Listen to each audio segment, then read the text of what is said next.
Introduction is a great friend of Sons of Norway, always entertaining, historian of great note, and Robert Hitchings. Thank you.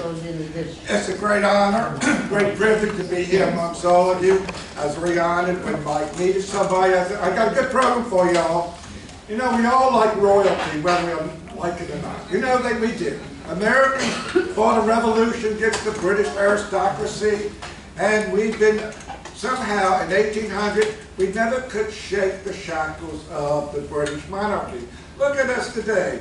Prince Charles, King Charles, Prince William, all of them are always in the newspaper, and we got a lot of royal fans. Let's face it, Americans really like to look at the royalty. Well, when I first became archivist historian for the city of Norfolk, I used to close my door and learn what I had in Norfolk. Now, I don't know it all, but I would go through all the stacks and books and found a little pamphlet about the Baroness. I didn't know we had a Baroness. I had no idea. No one, not even the historian George Tucker or Mr. Squires ever wrote about the Baroness.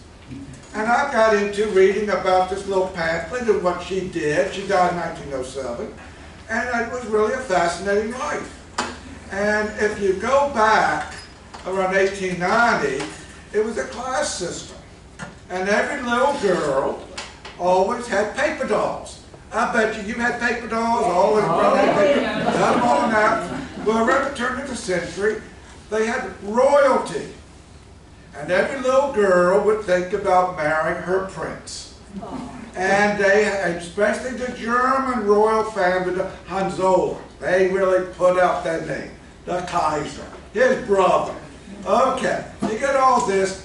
And so little girls around 1890 were always cutting things out and thinking, and all the long trains, the dresses, and all this. And so it was one woman in particular that is, you ought to read about. Her name was Consuelo Vanderbilt. Oh yeah. Yes. She was made to marry this Duke of Marlborough, who had no money. Now, all these royalty people, they didn't have money. They looked towards the United States with the Vanderbilts and the Kennedys and the Rockefeller, all this big money. So that to help them out. And the Duke of Marlborough was a little bit older than Consuelo, and he had green teeth, not the color of wool. But she had to say, I do. She said, I do. So this is a little program about what took place of a local, and I think you'll enjoy it.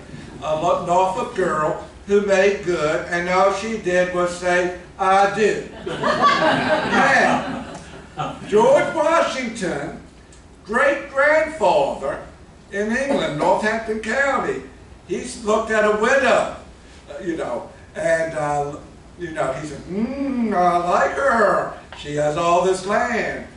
I do. George looked at Martha, the third wealthiest woman in the colonies, and what did he say? I do. So you see, folks, see what I told you about? I do. So, all right, now I'm going to have to, you want to get some chairs so you can, there you go. Mike's going to help me out with the slides while I talk. This is Mary Ludlow Selden. You've all heard of the Selden Arcade down on Main Street in downtown Norfolk. There we go. You did good. You did good. Okay. This is Mary Selden. She lost her parents when she was about 2 or 3 years old. Plain-looking little lady from Norfolk, Virginia. She married her childhood sweetheart, who later became Dr. Henry Selden. The Selden, the old house on Freemason Street is still standing. She loved Henry. They had a very good marriage, had 3 children together. But this is her after she married. Okay, next slide. And this is downtown Norfolk in 1840. This is what it looked like.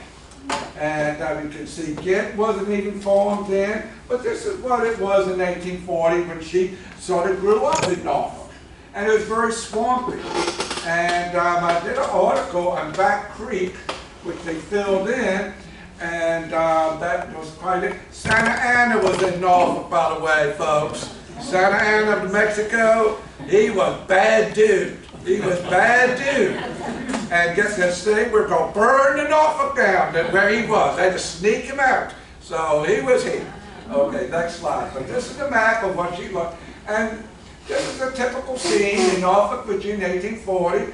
They always bring vegetables in from Norfolk County or Princess Anne County. Peaches. Princess Anne became Virginia Beach, where most of you live. Norfolk County is the city of Chesapeake. But Norfolk was surrounded by Norfolk County. And even Ghent was part of Norfolk County until Norfolk annexed it to make the greater Norfolk. Okay, next one. And this is Market Square, Bank and Main Street. You have the big archive building standing today, which was Sovereign Bank. But this is what it looked like in her day. And you would get the ferry and go to Portsmouth. But this was her place that she lived, okay? And this is a description where Market Square was.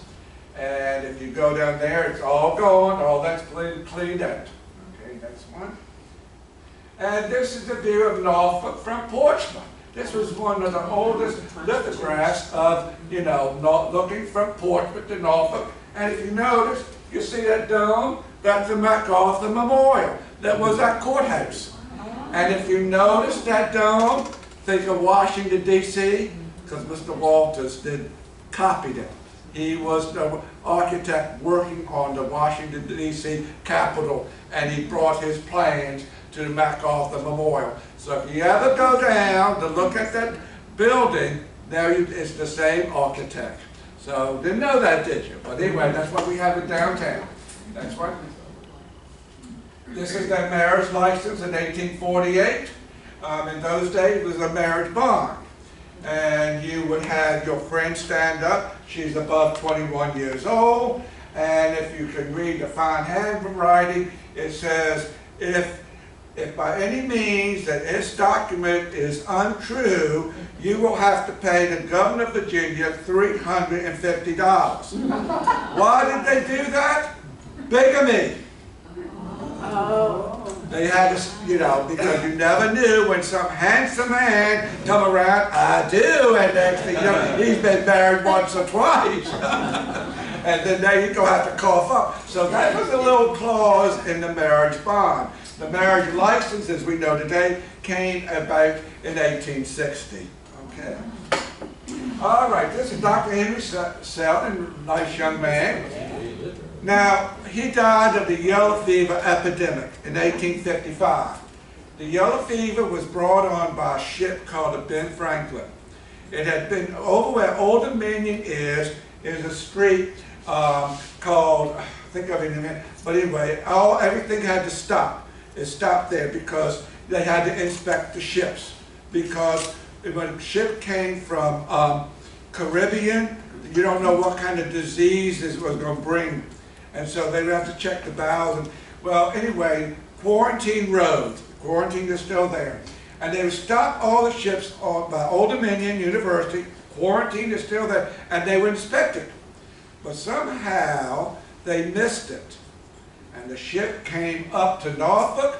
It more or less dispersed all this bad water and the lava from mosquitoes. They did not know that it was caused by mosquitoes, the yellow fever. It swept Norfolk and Portsmouth. And Norfolk lost 1/4 of its population. It hit from the poor to the wealthy. Now you know where the Marriott Hotel is today? My family lived right there. It didn't hurt us. We were tough. I wouldn't be here today if it had hit my family. My family just knocked these things off, and so, that's poor so-and-so. They bring him out on the stretcher, he's dead, another one gone. I mean, they would go out and bring out your dead. It was so bad. I mean, sometimes this one, Johnny Jones, would come in and he would say, bring out your dead. Everything stopped. No newspaper, everything. You could not go anywhere. They didn't want you, because remember, let's say you could get up to North Carolina. No, you might be infected. You might bring it to us. They did not know it was caused by a mosquito. But anyway, it was really bad, dark days in Norfolk. We have 3 mass graves. They more or less, it was really a bad thing because, you know, they didn't know who died. 5 or 6 people could be dragged out in a home, thrown in a mass grave. So it was, so Dr. Henry Selden was at his post and he died. Next one. That says with his 2 children. Did his children die too? Ma'am? Did his children die as well? Yes. I'm going to get there. So anyway, this is what the courthouse looked like where they would have got married and everything, and that was where the city parking garage is today, you know, if you know where it's downtown Norfolk. But anyway, it knocked out 1/4 of the population. He died, and all the 3 children died too. She was left a widow, and it wasn't very easy.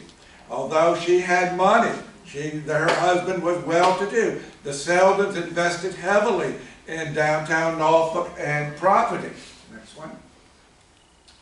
And this is what Granby Street looked like.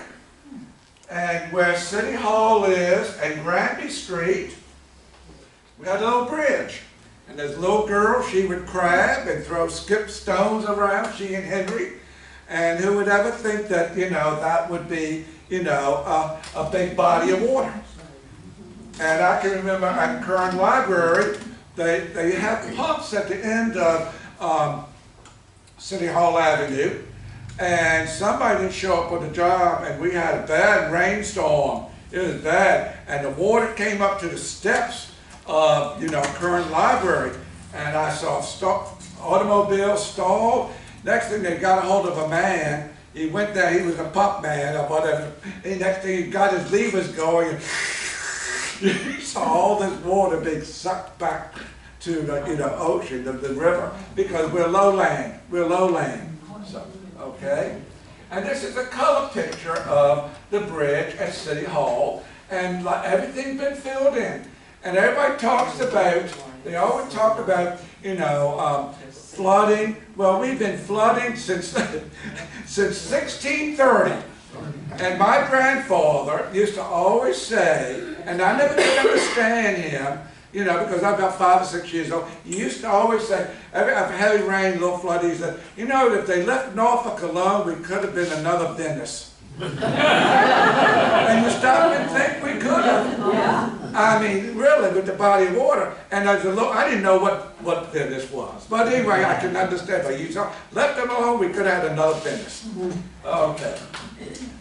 Now, she loses a husband, the bread and butter. They have a home, not near Freemason Street. She buried her 3 kids.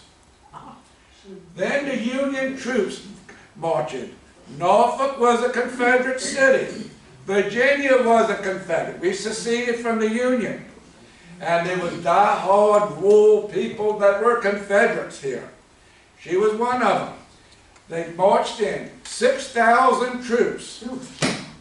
Imagine 6,000 marching in. Now, those 6,000, what are you going to do with 6,000 troops from Massachusetts and New York? What are they going to do? Now, an army man, a military man, he marches in a conquered area, and there's 3 things he needs. 1, tobacco. What did we do? Mary Selden, she turned around and her friends, they dumped all the tobacco in the Elizabeth River until it turned brown. No Yankee was going to get any smoke. They threw it all in there. The next thing you know, they wanted, an army man, is whiskey. You know, smoke and whiskey, and I think you know what the other one is. Not going there. But anyway, when they marched in, and a lot of people don't realize that they marched, they had the drill, and all the higher-ups, generals and all the colonels, when they went down Freemason Street, they more or less kicked everybody out of their home. They more or less, and she stood up You're not kicking me. She got her double-barreled shotgun. Boy, she put up a fight until they grabbed her and put her on a train to get rid of her. And this is the oldest picture of Bank Street and City Hall. That's what it looked like, little lanes. This is a good example of what downtown Norfolk looked like. Next slide. Now she goes, they put her on a train. They can't take her no more. She is a Spitfire. I think her language could stop the clock. No Yankee is going to mess with her.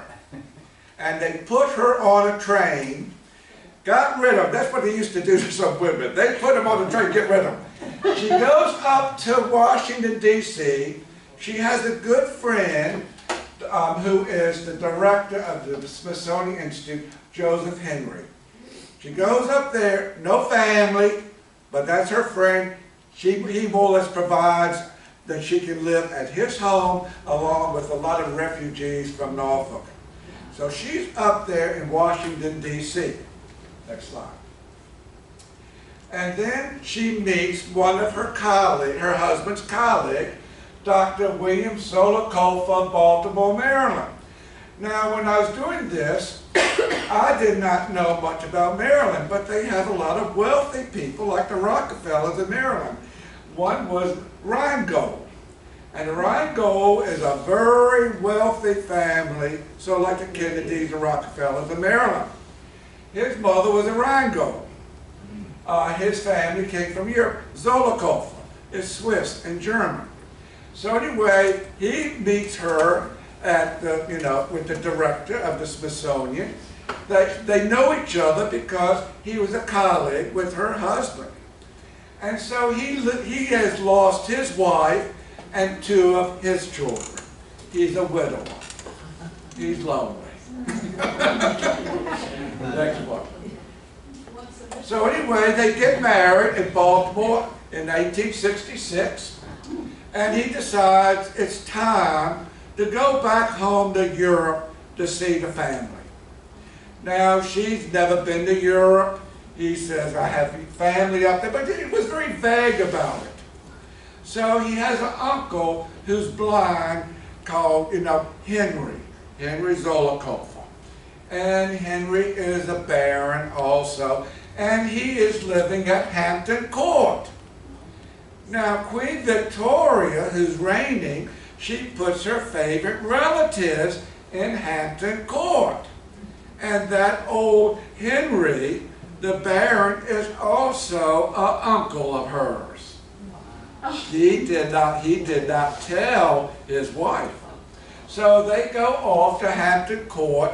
The uncle is so happy to see his nephew. It's been maybe 40 years.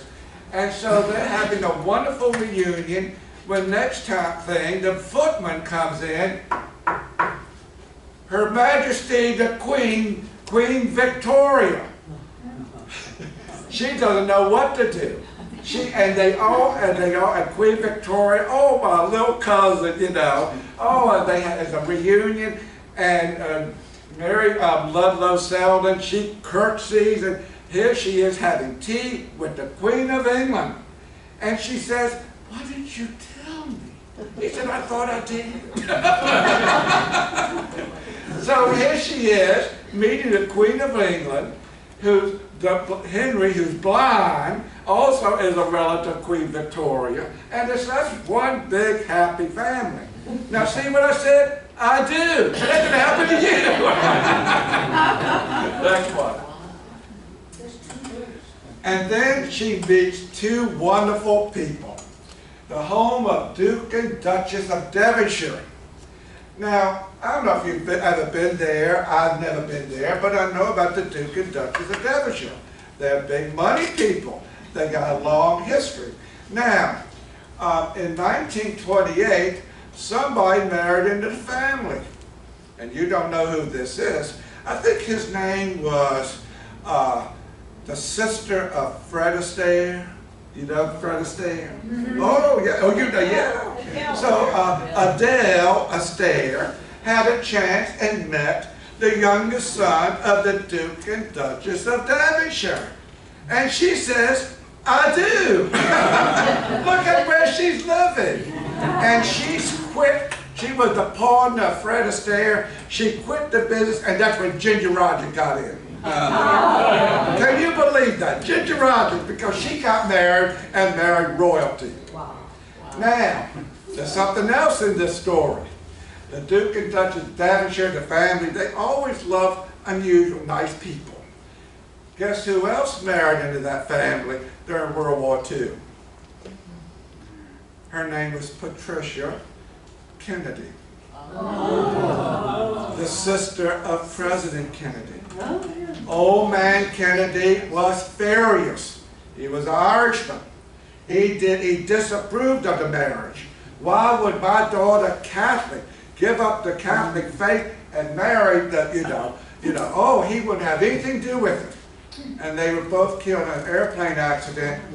And he never would, he would never allow his children, the President Kennedy, to see the sister anymore. That's sad. And so when President Kennedy and Jacqueline made the first trip to Europe, he went to England and he asked to see where my sister's buried. So so the Duke and Duchess of Devonshire. That's a little family history. Now the present one that just died about 5 years ago, she was a Mitford, one of the Mitford sisters. I don't know if you've ever heard of that, but they were in World War II. One of them, her sister, was the mistress of Adolf Hitler. The other one was a nephew of Winston Churchill. They all married good. As I say, I do. They married good. So anyway, this is all tied up. So when the Baroness gets over there, Mary Ludlow from Norfolk, Virginia, she becomes good friends with the Duke and Duchess of Devonshire. Next one. And here they are. Aren't they beautiful people? Now, you know, the English have a way when they have the dining room, one sits at the dining room table, the other one sits over there, and Mary Ludlow, then she sat in the middle. But anyway, these were her friends, her new friends. So she had a lot of new friends. Next one. Then he takes her to his family home, a little humble abode, if you can see, in Israel, which is still standing. And you can imagine her, you know, she was dumbfounded. She couldn't believe all this. You know, he wanted to be a doctor. He was a doctor. He broke ties with all that family until he married her. Next slide. And this is another view. Isn't that a cute little place? I would love to go there myself to find out, to do genealogy about what they have on the Zolokova. Okay, next one. All right, let me tell you what happened here. After their European trip, they come back home, they sell in Norfolk off Freemason Street. And one morning, he gets a letter. The old Baron had passed away. His son had passed away. He's next in line for all this property. He refuses it. I don't want it. I'm a doctor here in the United States. I gave that up. I'm a United States citizen. I'm not interested. And poor Mary, she's there, waiting. Waiting. She just, you know, and she can't understand her husband. Well, fate intervened, and then about a month or 2 months later, he woke up and said, you know, I got some problem in my chest. Oh, me. And before she could get the doctor, he had expired. Oh, my gosh. So now she's a widow again. Oh.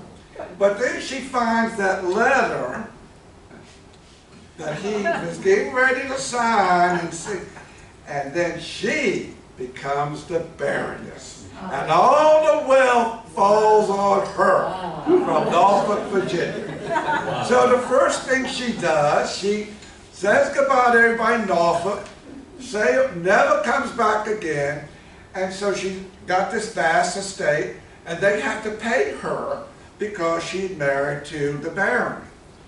And so anyway, she decides she's going to live in Milan at this Palazzo de Burgess 16th century palace. is still standing. That's from an old postcard, 1909. This is what it looks like today with automobiles. And so she decides to get a suite of apartments. And they have some nice apartments rent. And when they told her the apartments had been shut up for 40-some years and had belonged to Pauline Bonaparte. Wow, she said. Bonaparte, Napoleon, walked the floors. Wow, history. That's what and they even had her furnishings in there, all covered up with sheets and everything. I want this place, she said. So anyway, next slide. That's what it looks like now. And this is the beautiful Pauline. Isn't she a beautiful lady? The sister of Napoleon. Well, I'm going to tell you about Pauline. And when you go out of here, after my program, I don't want you to go out and just think about Pauline. You've got to think about the Baroness, because I'm going to tell you what happened. She, poor Baroness from Norfolk, Virginia, was pulling the sheets off all the furniture, antiques, and every time she, oh my God, this belonged to Napoleon's sister. This is fabulous. Pauline walked out, I'm sleeping in the same bedroom that Pauline slept. And so Napoleon and all his men came up there. It was all full of rich history of Pauline. And that's Pauline. That's what? That's Pauline too. Now, when she went in one of the rooms, they pulled all the sheets. Now, Pauline was a beautiful woman, and she let everybody know it. All the artists of that time wanted to paint and sculpture Pauline. Now, can you imagine the horror that the Baroness had when this row, there was Pauline. Now, let me tell you something about Pauline. Pauline never got married, but Pauline loved men. And they loved her. And she didn't care, she just loved a man in a uniform. And many times Napoleon would bring his men in as colonels, and oh, they liked Pauline, and she liked him. She liked the cook, and she liked the gardener. If they had a uniform on, Pauline loved them. You can't make this stuff up, folks. So anyway, Pauline passes in 1825, and the Baroness, she almost has cardiac arrest. That had to go. She had to find a place, a museum for that. She did not want that in the apartments. Can you imagine the shock that she had when they pulled the sheets off? Next one. Now, in those days, being a German subject and married a German family, and the Austria-Hungary Empire, you had Franz Joseph, who was the emperor. He had been like Queen Victoria, reigned 64 years, 1916. Great man. But anyway, he got to have an audience with the emperor of Austria-Hungary. That was the biggest thing. And can you imagine that, So anyway, next slide. And that is Emperor Franz Joseph. She has a private audience with him. She doesn't realize that Franz Joseph has a wandering eye. He likes women. And he said to the Baroness, Baroness, I understand you're an American. No, sire, I'm a Virginian. See my stars and stripes? I'm a Confederate. And he smiled with a twinkle in his eye. I understand. She would host at the embassy and got herself in trouble sometimes because Americans are not supposed to have titles. She made sure everybody knew who she was. The Baroness Zollicoffer from Norfolk, Virginia. Now the Baroness is also funny because I find when you read the old newspapers by accident, she would always want to remember her friends back home in Norfolk, Virginia. So she would send the Virginia Pilot a little notation. The Baroness is entertaining tonight the Duke and Duchess of Devonshire, the Duke and Duchess of Bedford. And somebody said, well, don't you think that's bright? Oh no, I don't want to lift up their lives a little bit. So you see this all through the newspaper. She just wanted to color it a little bit, Next one. And this is the Baroness from Norfolk, Virginia, in her court outfit that she wore very proudly. She was, you know, she was a very nice looking woman in those days. Next one. And that's her in her, you know, more or less gathering roses from one of her, you know, palaces she had, you know. And she thought that was that good picture of her, okay. And then as we get old, we get little, and so she was always invited to weddings, royals, coronations. So she went to the last coronation of Edward VII of Great Britain. She's a little old, but she got there. And this is the last function she attended. And she was very proud that she could be the Baroness from Norfolk, Virginia, attending the coronation of Edward VII, who was Queen Victoria's son. Next one. Now, Mary Ludlow, the Baroness, more or less squirreled away a lot of money. And she wanted to start a home for aged women. And so she more or less, one of her cousins in Norfolk, who was a judge, his name will come to me, but anyway, she more or less made out her will. She wanted everything to go to certain people, but the bulk of her estate would be able to start a home for aged women in Norfolk. And she more or less got this home. It was called the Mary Ludlow Home. The house is still standing right across from Pembroke Towers. And I'm sure you know where Pembroke Towers. Now next time you go right by there, knock on the door, maybe the Baroness by the Baroness home. But this was her place. Do you recognize it? But anyway, yeah, no. So anyway, this was her home for aged women. And most of them came from my church, Christ in St. Luke's. So anyway, but anyway, she looked after a lot of aged women. Next one. And then she passes away in 1909. Then some of these relatives decided to come out the woodwork. She's insane. She didn't know what she was doing. I had every right to have some of that money. Oh boy, they had a big court trial. She had a Philadelphia lawyer to help her out. They didn't get anything. It all went to the home. And this was the obituary of her. And was talking about, you know, her body was brought back to Norfolk. It's in Elmwood Cemetery. Next one. And this is her tomb in Elmwood. I'm going to be pointing it out in November because I got to do a little ghost tour there. But this is her, and she has, you know, foundress of the Mary Ludlow Home. She wanted to be remembered by this home for aged.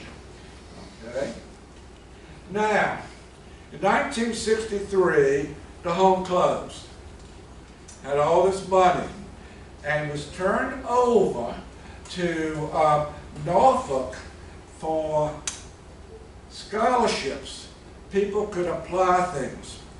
And I was really surprised that no one ever looked into it, because they had this fund with a lot of people for scholarships, so all this money, you know. If you look at WHRO, you see funds by the Mellon family. Well, I never could understand until I did a program like this. Someone was in the audience of that foundation, and they went back and found out it was all her money. Can you imagine? Almost 60 years. I don't know who's keeping the books.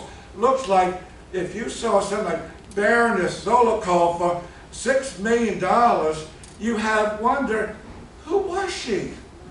Who was? No one ever questioned it until I did this program, and there was somebody, and they went back and found where her money is being used today, drawing interest, which is about $6 million. Isn't that nice? Yes. They had no idea. Huh? They had no idea. No, they didn't. This is the thing I don't understand about a lot of people. They may be bookkeepers and accountants, but looks like that word Baroness would have wondered, who was she? How did this come about? And this is a little problem I have as a historian, because I go through this quite often. I know my family's been a member of Christ in St. Luke's in Ghent area for a number of years, several generations.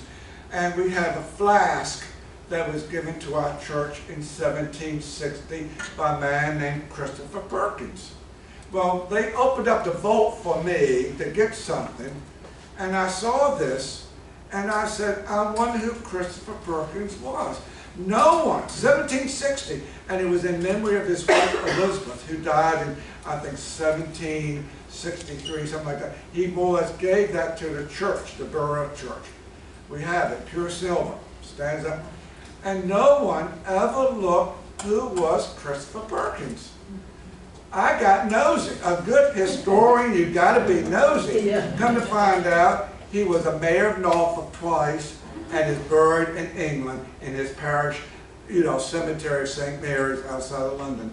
And it's frustrating to me how you can use this flagon and pour out the wine for communion and never ever wonder, who was this?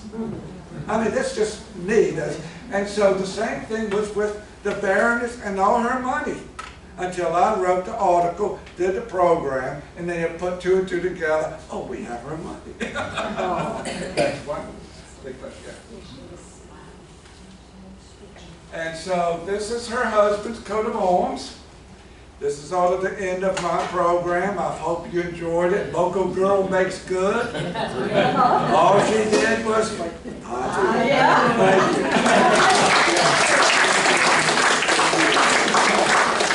Questions?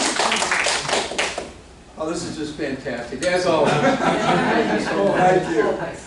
Let's get my little thing going here for you.